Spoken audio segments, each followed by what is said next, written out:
खाली त्यांच्यावर सरळ सरळ जावा, कोर्टातून गुन्हा दाखल करा. साहेब, एफआरपीचं उल्लंघन केल्यानंतर गुन्हे दाखल करा. कारखान्याचा आदेश आहे. नियमानं सांगतो तुम्हाला आम्ही, जर एखाद्या कारखान्यानं उल्लंघन केलं असेल तर त्याच्यावरती फौजदारी गुन्हे दाखल करा. हे तुम्हाला देतो आम्ही मॅन्डेटरी. लक्षात ठेवा, असं नाहीये. दुसरी गोष्ट, आम्ही ट्रॅक्टर अडविले, आम्ही त्यांना साईडला सांगितलं, आम्ही त्यांना विनंती केली, ते तयार झाले, आमच्या संघ चहा पाण्याला बसले, गप्पा मारल्या, सगळ्या गोष्टी येणार नाहीत. आम्ही आता शक्य होईल तेवढं ऊसाच्या वाहनाला आम्ही विनंती करू, थांबू. ह्याच्या उपर नाही झालं तर नाही इलाज आहे, आम्ही हा सगळा रस्ता चक्का जाम करून टाकू. तुम्हाला करा तुमचं काय करायचं ते. एक दोन्हीच्या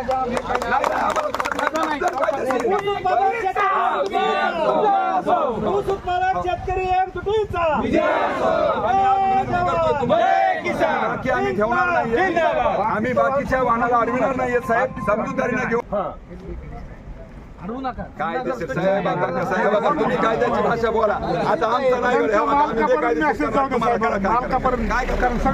कायद्यानं साहेब. थांबा एकच मिनिट चेअरमन. चला, कायद्यानं सांगतो तुम्हाला. तुम्ही कायद्याची गोष्ट करताय, आम्हाला मान्य आहे. तुम्ही कायद्याचे रक्षक आहात. चला सांगा आम्हाला, एक कारखाना एफआरपीच्या प्रमाणात त्याच रिकव्हरीमध्ये 3150 देतो, एक कारखाना तोच 3000 देतो, आणि इथं जर 2400 आणि 25,000, कुठे गेला कायदा तुमचा? आम्ही कुणाला विचारणार? तुम्ही तुमची ड्युटी करा, आम्हाला आमच्या कायद्याने हक्कासाठी लढू देत. तुम्ही तुमचं काम करा साहेब, विनंती.